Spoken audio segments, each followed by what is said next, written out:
So I would invite also, as we're talking, I like interaction, and I would also invite my law enforcement colleagues here in the room to interact as well and share their expertise and yours as well in your workplaces. And one of the topics I was asked to talk about here was emergency preparedness and kind of using the whole active shooter format as a vehicle, if you will, or a baseline for emergency preparedness in your workplaces. Clearly, that's a hot topic with recent events, not only in Las Vegas, but in other locations across the country. And what do you think a common theme is with every workplace or every business, every school that has had an active shooter incident occur within their environment? What do you think a common theme with every one of them, and probably what many of you are thinking right now? Anybody have an idea about that? What a common theme would be? Sir? Disgruntled person. Disgruntled person. Even a bigger picture than that, though. You're absolutely right. Even a bigger picture than that, though. What's the chances of this actually happening here to me in my environment? You know, I have a small environment. Let's use Adam as an example. We'll pick on him because we like him. You know, he's got a great staff, great employees, loves every one of them, treats them like family. I know he does. And, he would shudder the thought that there would be violence visited upon his workplace. But is it possible in any environment, in any workplace, no matter how large or small? Is it possible?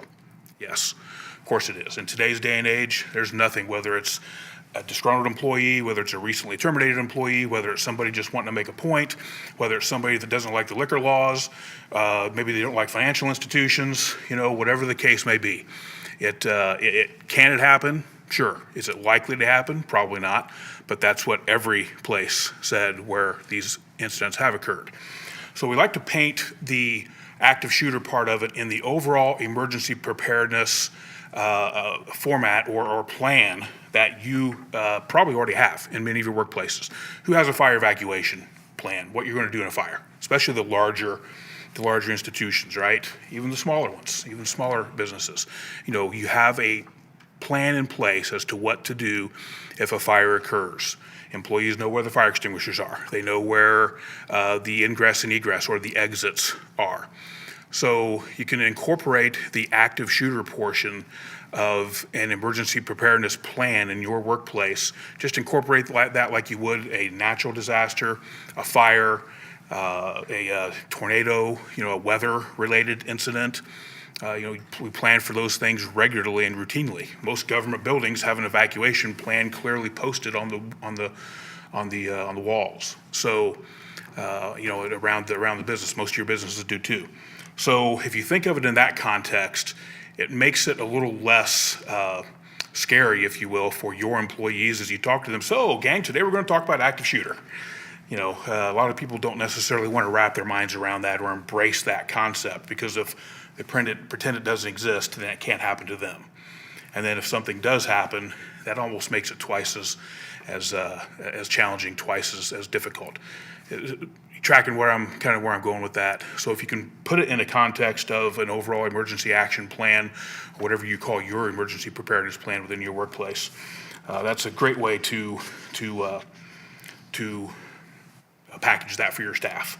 Another good thing to think about is to develop the plans and policy, but then what do you have to do after that with your staff? What do you have to do after you have the plans and policy in place and you let them know about it? What's a good practice to do from there? Anybody have a thought? Role play it, practice it, right? Put it out there, train your staff, and put it into place. Do a role play, do a drill. See if it works. See how it works. Adam, what's your thought? So I have a question. This is before we get too far. What would be your advice on a plan? Say, let's take let's take Sunnyside for example. If a shooter came in, let's say a disgruntled employee, and they just started opening fire, this is for all the officers in here. What should be the plan? We'll get to that. Well, that's part of this curriculum here. Yeah. So can you hold that thought? Yeah. And if I don't answer it by the end, then we'll circle right back around to it. Sounds All righty. Thank you. You're way ahead, man. You're thinking ahead. I love that about you. 2 steps ahead. I love that. That's why you're who you are. And that's right where Adam is going with that is right where we're going with this whole thing. So I'm just kind of setting the stage at this point. Something to think about also, especially for you in the financial industry. We work a lot with financial institutions. The mentality of a person who is looking to rob your business is completely different than a person who is looking to commit the violent crime of being an active shooter. There's a couple of primary differences. One really big difference is people that are going into a situation where they're looking to be an active shooter, their mindset is that they are looking to wreak as much havoc and do as much damage in a short amount of time as possible. A second component to that is they do not expect to survive that incident. Whether it is by the hands of their own hand or whether it is at the hands of being confronted by a law enforcement officer, they do not expect to survive that incident. They are not going into it expecting to survive. It's kind of difficult for us to wrap our minds around, right? Because we're sitting there thinking, who could do that? Well, there is example after example of people who, for whatever motivation, and some of it's still unknown. We still don't know what the Las Vegas shooter's true motivation was. We still don't know that. So, but that's still the mentality. He went into that situation not expecting to survive. There's a big difference between that and a person who would come into a financial institution to commit robbery. What's their motivation? They want to get in and out as fast as they can, they want the money. Right. And that's it. It's the means to. They want to leave it, no one even knows that the bank was robbed. The money is the means to the end or the justification. You're right. They want to get in and out as quickly as possible and avoid detection, not only by staff and others, but certainly by law enforcement, right? So that's the mentality. I would also suggest to you that if somebody's going to commit robbery, especially at a financial institution, what their true motivation is the thrill of committing the crime. They still want to get away with it though.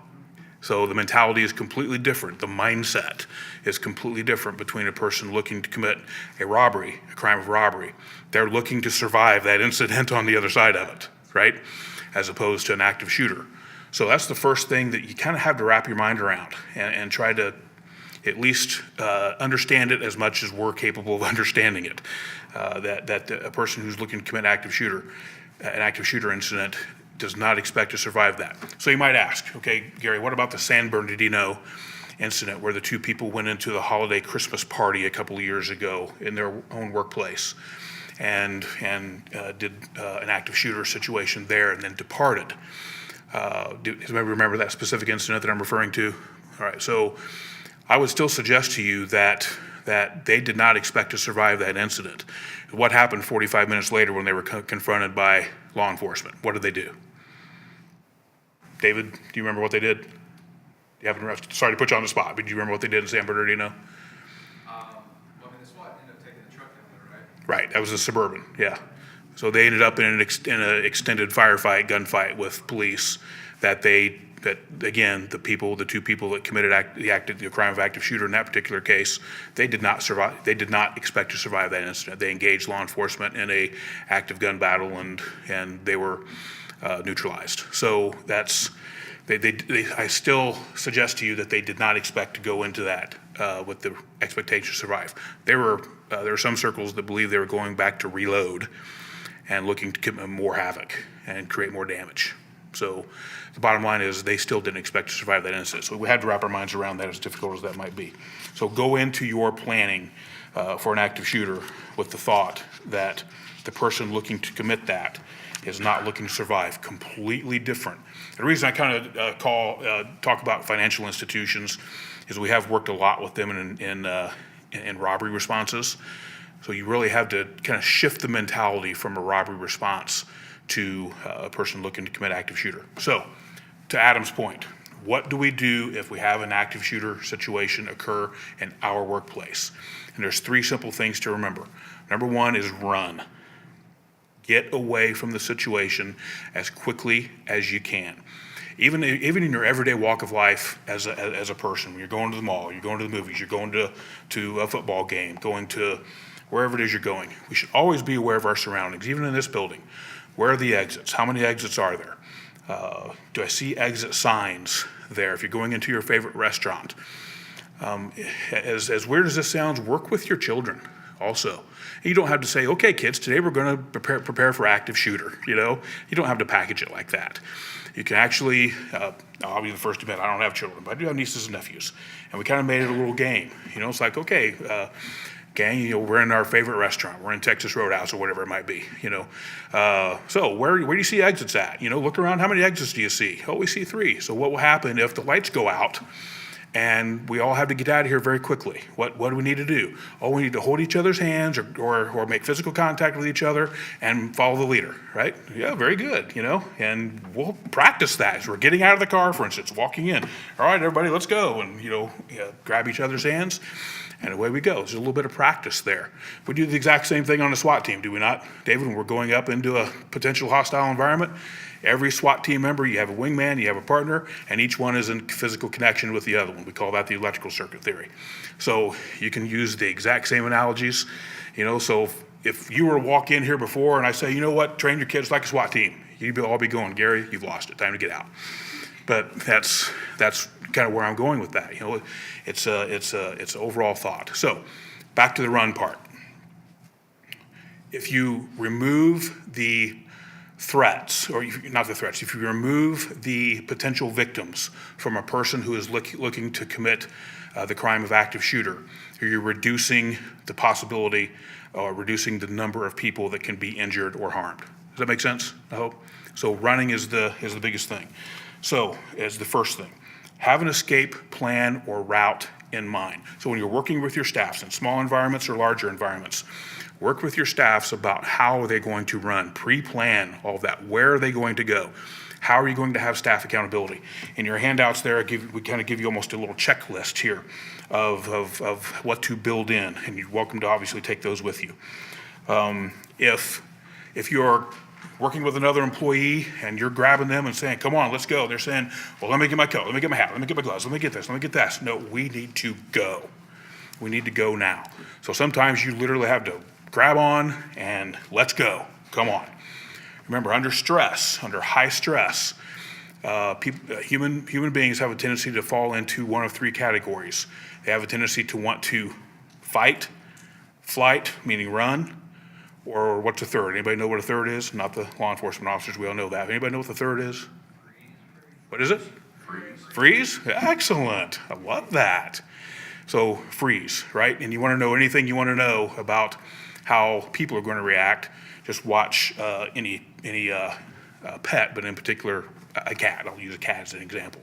If they get startled, one of the 3 responses they have, either they arch their back and the tail gets about this big around, and they're posturing for a fight, right? Or have you seen the common house cat, just kind of sit down on its hackles, and look, ears up, looking at that leaf that's blowing across the yard, like, ooh, I'm going to get that leaf. Right? The leaf comes close to my house, I'm getting it, right? Or do you have the cats like I've seen, that they see something, they take off the other way, and they're looking around the corner going, that's the example of fight or flee. Fight, flight, or freeze. You said it, I stumbled with it. So, human beings under stress typically default to one of those 3 categories. That's a human reaction to stress. It's very understandable. We train our law enforcement officers to expect that. There are certain things that are going to happen under high stress. Auditory exclusion is one of them. You're not necessarily going to hear everything. Loud noises may not seem so loud. There's also time and spatial displacement, meaning that things seem like they're going so fast that you can't catch up, but yet going in slow motion at the same time. Has anybody experienced any of these things at all under stress? Sure. I know we all have. The officer sitting in the back, certainly David has, in his experiences on SWAT. Things, and mine too, things seem like they're going so fast you can't catch up, but yet slow motion at the same time. And then you also have a deterioration of fine motor skills. Fine motor skills are the use of individual fingers. Gross motor skills would involve the use of your entire hands or arms, larger muscle groups. So you have a physiological reaction, you have a psychological reaction to high stress. So that's a little side little side information there for you. So again, back to the run part of it. Help others escape if possible, have a plan in place, and try to remove yourself and as many people from the active threat as you can. Run, have that plan in place, and remove yourself from the threat. Also, just being honest and just speaking completely honestly, it's much more difficult to hit a moving target, even by a trained person with a firearm. It's much more difficult to hit a moving target or to engage a moving target as it is to engage a static target or a stationary target. Much more difficult. So moving is the best thing. Run. Remove yourself from the active threat environment. So the next part of it is hide. Run or hide. If you cannot run for whatever reason, find a place to hide. Look around any location you're in, even in here. If you had to hide, where could you or might you hide? Back here behind the desks, underneath the seats, a corner, behind the curtains. Ideally, you want to look for something that is going to offer not just concealment, which would conceal you, but also cover. Cover is something that would stop an active threat from occurring, stop literally bullets from coming at you. So any kind of a hard barrier. So hiding is often the best solution. If you're not able to run, if you're in a kind of environment where you're unable to run or not able to get away as efficiently as you would like to, it's a good idea to hide. Hide under a desk, hide behind something or under something. Bottom line is hide into an office, hide into a closet, hide occasionally into a bathroom. I mean, the best thing to do is hide. A person looking to commit the crime of active shooter, again, is looking to do as much havoc, wreak as much havoc as they can in as short amount of time as possible. What do they know is coming if they're committing that crime? They know we're coming, right? And they expect that. They expect that. They know that we're coming, all right? So another few other little thoughts about hiding. Who would even think under those circumstances to silence your cell phone? Anybody? Why would you do that? Why would you want to do that? Anybody have a thought? They can't hear you. I think we're all saying the same thing, right? Do you have a different thought, sir? No. So Okay. it would be. Right. So there you are hiding, and the gunshots are flying possibly, and your very well-intended spouse calls up and asking, "Hey, do we have enough milk in the refrigerator? Can you grab the milk on the way home?" Yeah, a little busy right now. I need to call you back. I think we'll just let that one roll to voicemail, right? So silencing the cell phone. What's another great thing to do with your cell phone? Anybody have a thought? Record. All right, very good. What's call the police? Right. How? 911, just put it down. Why? You're right. You're absolutely. Everybody hear that? Dial 911. You don't even have to say anything. What happens when you dial 911? Does anybody have a thought? It goes to our communication center. Doesn't they find your phone wherever you are? And depending on your phone service, but most phones, we are able to come up with a precise location of where you are at. I thought it was just landlines that did that. No, your cellular phone anymore, especially the digital models. If you dial 911 and just leave the carrier open, it's a safety feature that the phone companies have built in, and we can plot your location. So even if you just dial 911, put it back in your carrier, put it in your pocket, set it down.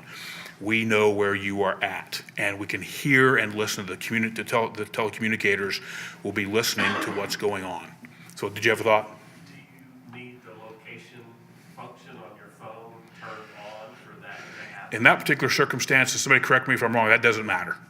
Okay. As it goes to 911, yeah, that I don't think that in that particular circumstance with most carriers that comes into play. The system is set up to be able to locate you in an emergency. Again, that's a safety feature that most of the major telecoms have cooperated in. So if nothing else, dial 911, set the phone down, put it back in your carrier, put it in your pocket, whatever. If you are able to whisper or inform the communication center about what's going on, they're trained to take control of the situation. Sometimes that sounds rude. I'll be the first to admit to you. Sometimes that sounds rude. All right, but they're trained to take control, meaning where are you at? What are you seeing? What's going on? How many do you see? What are they armed with? They're trained to take control. So they'll start asking you questions. And sometimes they'll say, stop, be quiet, listen to me, help me understand what's going on, help me help you. Understanding that under stress, we're not, our minds are working 1,000 miles an hour, right? We're in that time and spatial displacement, and we feel like we cannot catch up fast enough. So our telecommunicators are trained under those emergency conditions to take control, get the information that they need to broadcast to officers who are responding in a very aggressive manner. So law enforcement agencies in this day and age are trained, highly trained, including our agency, to respond to these active threats. And our response is immediate, our response is aggressive, and our goal is to contact the threat as quickly as we can and stop that threat from occurring. Everybody tracking on that? That's what our response is.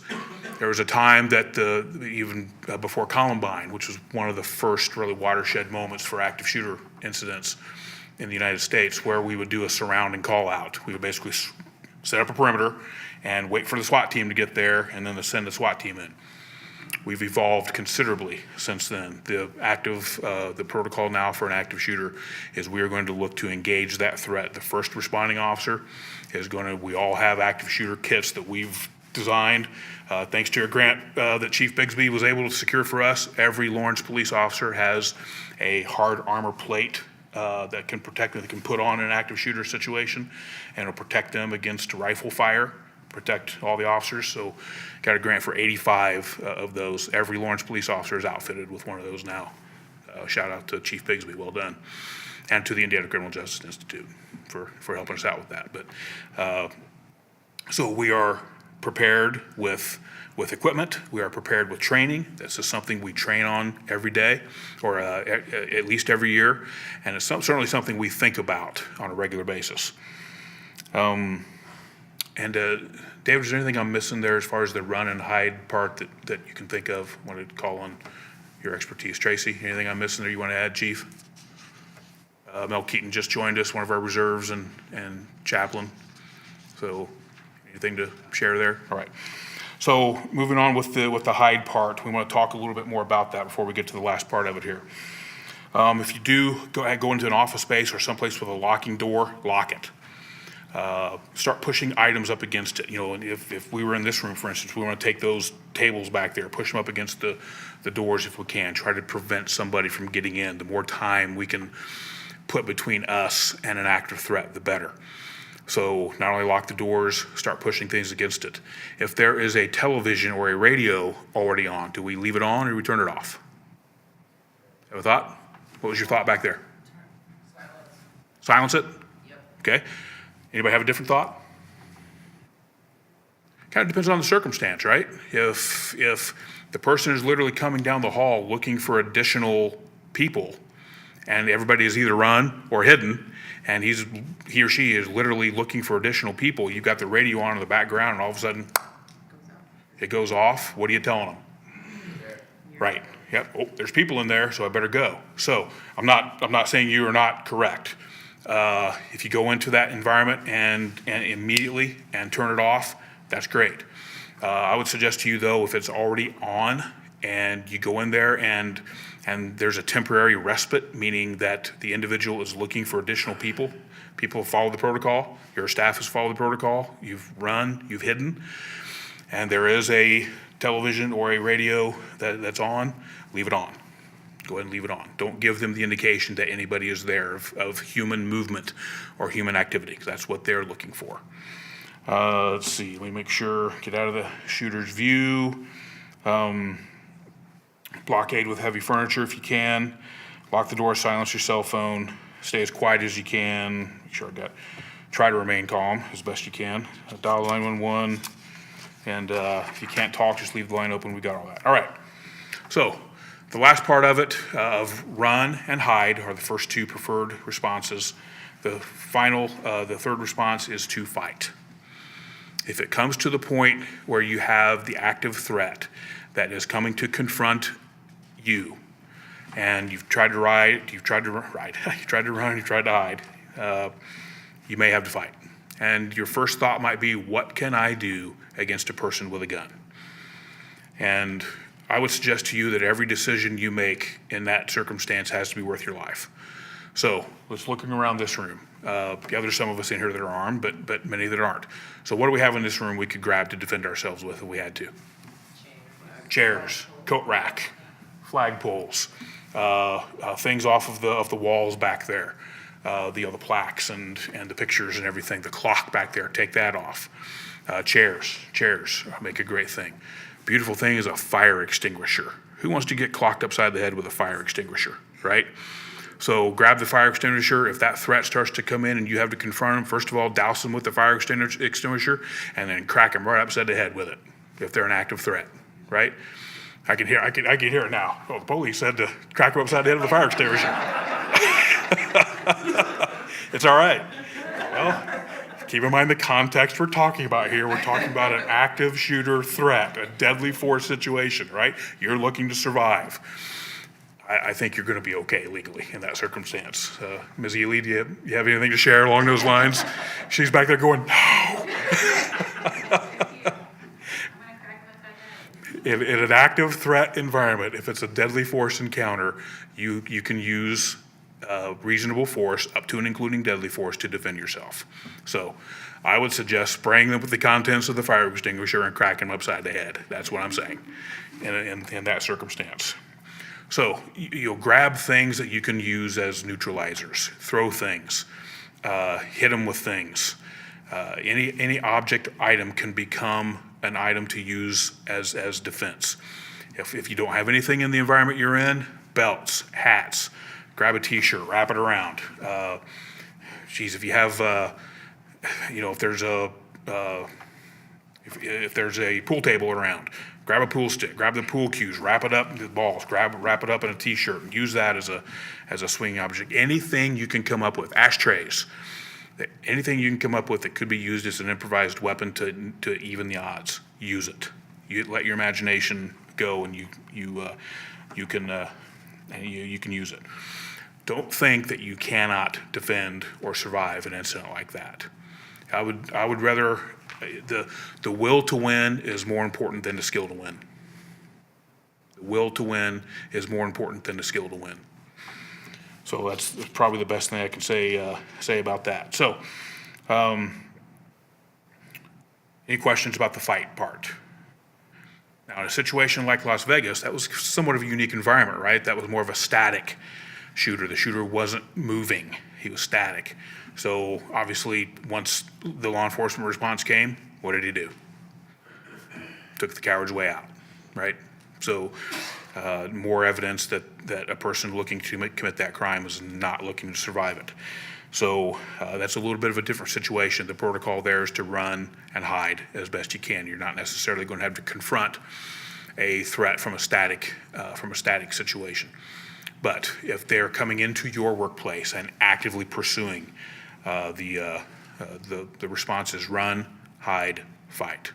Very, very simple to remember, and something you can work right into your emergency response protocols or your emergency action plan. Let's talk briefly about what's going to happen when we show up, when we, being law enforcement, shows up. You may have police officers in uniform, you may have officers in plain clothes. If somebody like me or David or any of the law enforcement officers in here right now are the closest ones, guess what? We're going. We're putting our vests on, we're grabbing our go bag, and we're coming in to confront the threat aggressively, right? If you're in the process of getting out and you see the first law enforcement officer, the tendency is to, oh my God, thank you, he's right over there. And we get that. We are going to move right past you in an aggressive manner. We're not trying to be rude, not trying to be mean. We are looking to confront the active threat and reduce their ability to be able to do more harm. That's what we're looking to do. So the first responding officer or officers are going to respond immediately to the threat. And we're going to go direct to that threat and confront it. After that, additional responding officers, medics, et cetera, will be responding to assist people with evacuating, with attending to injured people, things of that nature. You remember all the stories from the Las Vegas incident where civilians, regular people turn into heroes under difficult circumstances, right? Helping treat injured, literally boosting a truck to go help take injured people to the hospital. That's an extreme circumstance. So They did what they needed to do to survive, and I personally applaud that. But, so expect an aggressive response, expect a very, very rapid response, and expect that it's, we are not necessarily going to be officer friendly in that environment. We're going to be looking to move direct to the threat and reducing that threat's ability to be able to continue to do damage. And then afterwards, after that threat has been neutralized in whatever way, and there's no additional threat to be expected, then additional responding officers will be coming in to assist, to treat injured people, to continue to secure the area. So, and we've literally trained in the biggest, the biggest environment. We have the Defense Finance and Accounting Service right over here in our backyard, right across from the First Financial area, and that's a huge building. Second largest building in the armed forces, right? Third largest building in the United States. Yeah. So we've trained in that building. We've literally trained in that building extensively. So another thing I would offer to you with each of your workplaces or any of your business colleagues, if you would like for one of us, a Lawrence officer, to come in and work with you directly in your workplace, we're happy to do that. This is not just something where we're going to stand up here and talk for 15 or 20 minutes and that's it. Okay, have a nice day. We'll follow up with you. We've done presentations and worked directly with staffs at churches, financial institutions, the federal government at their large facility. O'Neill Steel was a recent place, and not only did we help consult with them, we're in there helping train their staff, right? Doing drills, doing response protocols with their staff. We're happy to do it in your workplace too if you would like to do that. You can just contact Linda, contact any of us, contact any of us here at the police department. We're happy to get that set up for you in your workplace if you would like that. We'll come in and do a presentation for your staff, for your leadership team, anybody who is responsible for emergency action plans. We're happy to come in and help out under those circumstances. We would offer that to any business within Lawrence, since this is going to be broadcast on our YouTube channel and our Facebook page. So you can read some of the additional bullet points here. We'll also post those later. I want to open the floor for questions. Anybody have any thoughts or questions they would like me to clarify that I've always, not necessarily about this topic, but about any topic we can help with. Any thoughts? All right, let me go around the room here while you're saturating, incubating, and illuminating here. David, any thoughts you'd like to share? Just as far as the flight, you guys have a practice where, if you have a fire drill, you have an employee collection point where everybody goes outside to the flagpole or wherever it is, meets in the same place for an active shooter event, or any kind of workplace violence thing. We recommend not having one centralized point that's pre-designated where everyone goes to, just because if it is an employee, they have that knowledge as well. Just tell people, hey, run to the exit that's nearest to you, get outside, get to a safe location, contact law enforcement immediately. But also have somebody that's in charge of be able to obtain a roster so we can see who's accounted for and who's not. That helps us, especially as investigators later on, trying to identify who our suspect might be. Any information that your staff can provide that's helpful to us. So to make sure we have that on tape here, or on video, on the recording, what Detective Gordon is suggesting is, as a part of the emergency action plan, to incorporate a method of egress, a method of escape, the run and flight part of what we're advocating, but have an employee accountability plan as well built into that. If you have one centralized collection point that seems efficient, that could also create a secondary threat. You have to think of the primary threat, which might be the person looking to commit the crime of active shooter. They could also have a secondary situation set up, maybe a device set up outside. If it's somebody who's familiar with your response plan, like a former employee, a disgruntled employee situation, you could have a device planted out there right at your collection point. Something to think about.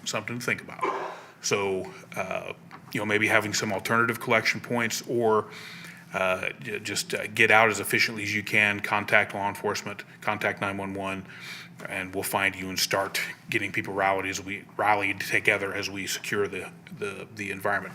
In a much larger workplace, sometimes that can be a real challenge. And we've worked with DFAS, with a Financial Center First Credit Union. It's a pretty big staff they have there on 56th Street, and employee accountability is a big part of that. And So we're happy to help you develop that. That kind of synopsize what you were advocating, David. Well done. Thank you. Thank you for, anybody have any questions about that? As far as, one of the first things we're going to ask, especially as a detective doing follow-up, is have you accounted for your entire staff?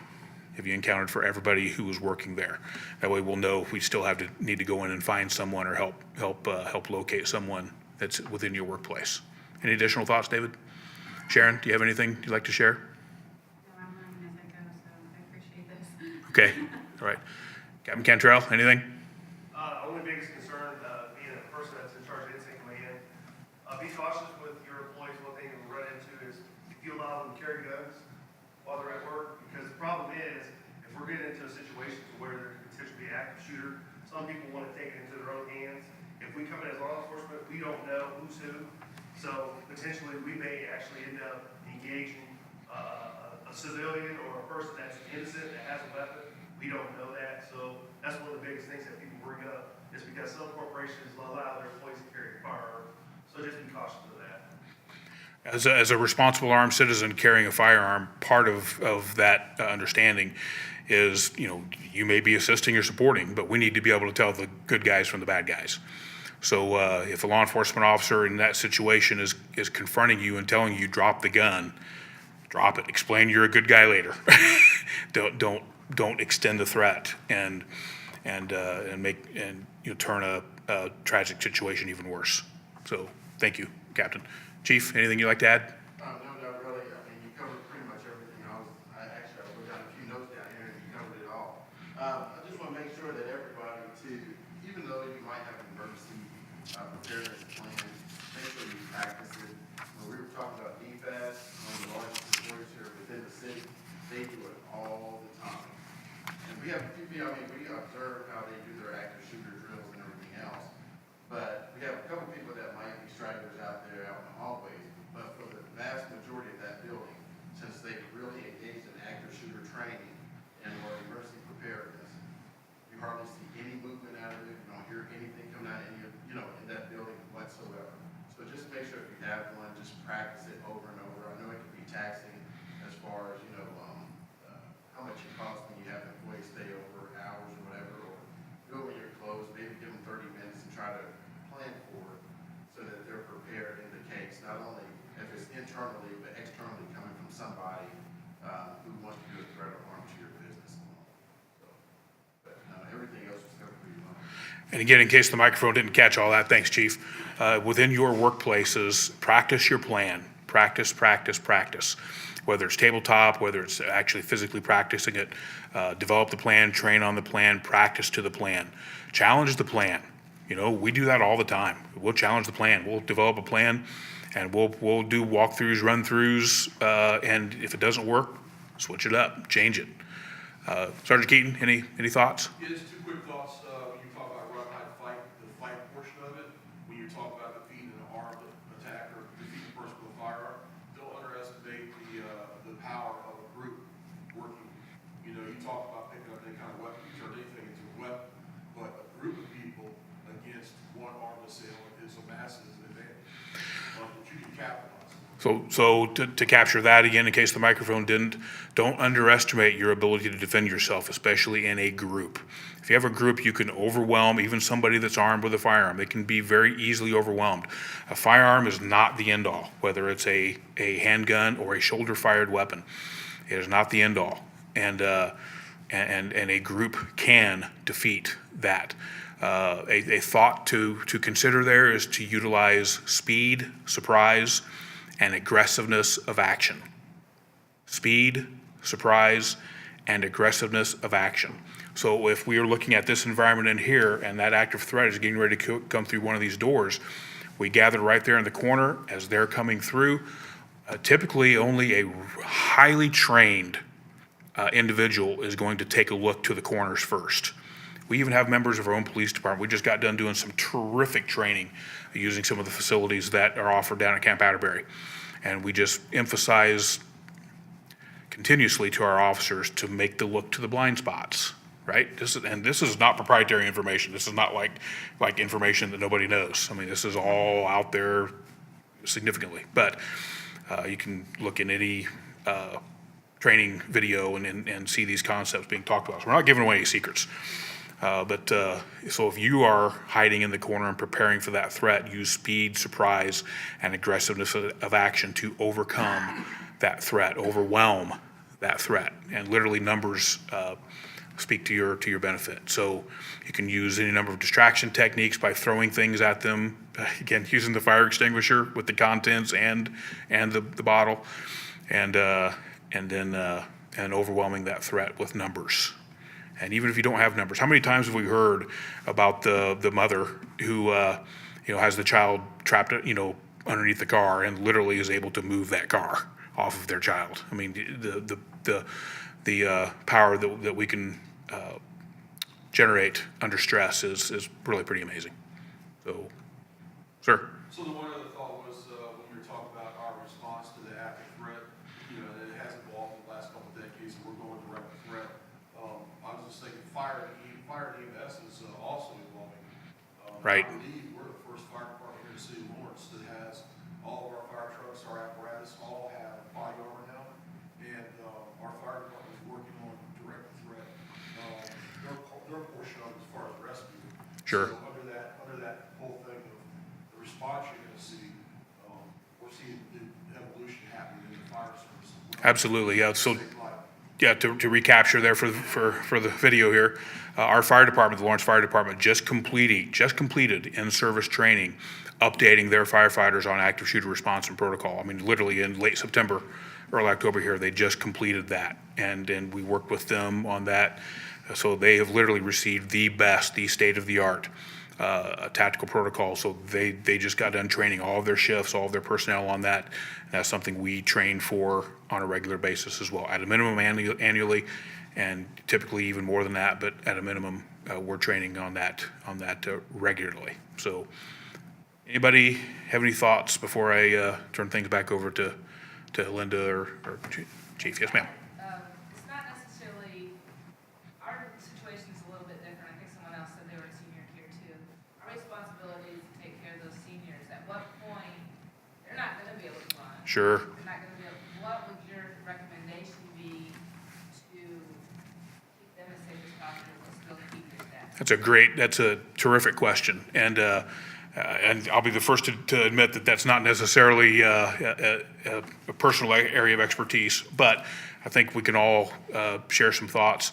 I think the running part may not necessarily be viable, but certainly the hide part and coming up with any ability that your staff has to be able to assist your residents with being able to hide and putting as much distance and barrier between an active threat and your residents and staff as you can. I know in that particular environment, do you have the mobile beds? Actually. Not necessarily? It's their individual apartments. Okay. So, a lot of our people are still very mobile, but. Sure. We do have those that, Oh. have a lot of trouble. Sure. Well, I'd say working with your residents as far as if they do you have some limited mobility? Being able to move to a hiding spot as efficiently as they can. And would those doors have locks on them or no? Yes, we have locks. Okay, so that would be a great way to work with your staff and residents as far as moving to a hiding spot, locking that door, creating as many barriers in between the potential threat and them as possible, and incorporating that into your response plan. Does any law enforcement officers in the audience or anybody have any additional thoughts to address the question? Anybody? Chief? I would say, try to come up with some type of plan and identify those who are mobile, who aren't mobile. And then speak with those individuals, with staff, and how you're going to address, certain people to one location, like the chief was just saying. How could you put more barriers in between them, because they might be a little bit more vulnerable than everyone else. So I think that would work as well. And each workplace is going to have unique challenges. And briefly, you mentioned about a disgruntled employee. Frequently, a disgruntled employee may be a little bit different. Domestic violence in the workplace, we haven't even talked about that. That's a completely different situation also, maybe something we can address in a future class. But keep in mind the mindset of the person looking to commit the crime. And in this specific context, as far as active shooter, the mindset is they are not looking to survive the incident. That's the main concept to try to wrap your mind around, as challenging as that might be. As a person who's looking to commit active shooter, they are not going into it expecting to survive. So developing your response protocol around that can illustrate the difference between a person looking to commit robbery at a financial institution or anyplace else, or a disgruntled employee, or domestic violence in the workplace. The mindsets of those individuals and their anticipated outcomes are completely different. Right. Any additional thoughts? Detective Hinshaw, you just came in. We're talking about active shooter. Anything to share? All right. Sir. Okay, my kids are gonna ask when I get home, so I'll ask you, is it possible to text 911, or do I have to call? Right now, Lawrence does not have, what's that? I'm pretty sure we can receive text, can't we? You know what? I should know that, but I don't. So I'm sorry. The system's being developed right now for that. Okay. Yeah. That's one of the big things, like Indianapolis is working on theirs too, is to be able to text to 911. Yeah, Because they're more likely to send you a Snapchat than a phone call. yeah, right. That's a great question. I know that's been under development for quite some time. I don't think, so to explain our communication center, we have our own communication center, but we use the Indianapolis/Marion County infrastructure. As a matter of fact, we are their backup site. If they have a catastrophic failure down there, a big power outage or a lightning strike on the tower or something, we are their backup site. So we use the same infrastructure. So as soon as Marion County gets that, I'm pretty sure they're getting very close. They have an online key. Texting capabilities within 911, with Marion County 911 Center. Okay, They do. right, very good. So they can. So Yeah. don't test them. Thank you, yeah. That's a great thought, you're right. They're more likely to use one of the social media sites, and for everybody that's a parent, whatever social media a parent is using, your kids aren't. They're using something else, so kind of keep that in mind also. Thank you.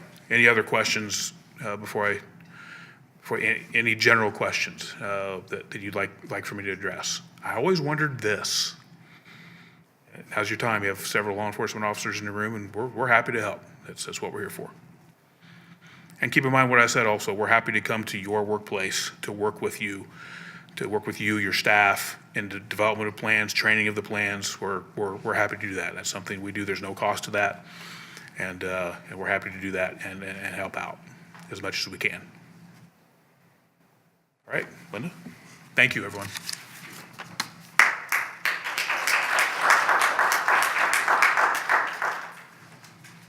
Thanks, Gary. Questions that came up have kind of got my mind thinking. These meetings are geared for all of our businesses. And looking around the room, we have a real diverse group of businesses here. So I keep thinking, what can I bring to you that's going to keep you interested in coming? If you have thoughts, questions of what can we bring to you to make? I talked to one businessman. He suggested the idea in his particular business of employee theft, as an example. How can you prevent that? What do you do when you have that going on? In our apartment complexes, in our mobile home areas, we have different problems than what the banking industry is going to have, what retail is going to have. We want to incorporate, because we include all of that. Our apartments, our mobile home parks, are all businesses, including the banking and everything. So please let me know what topics we can discuss that's going to help you become better in your business, how we can help you, how you can help us. That's what we're here for. That's what our meetings are about. So our next meeting date is set for February 27th, as we do these quarterly. So the next one would be in February at 10 o'clock. Shoot me your thoughts, shoot me your ideas, because we don't want you to be bored. We don't want to keep bringing up the same things. We want these to be yours. We have our senior care programs, our units, totally different areas that we have, but everything can be tied in, because you have situations in all of the businesses that apply to everybody. So help me out, give me some ideas to keep these alive. Go out, have a good day. We'll keep in touch. If you see me pop in to say hello, that's part of my job too. So, have a good day. Thank you for coming.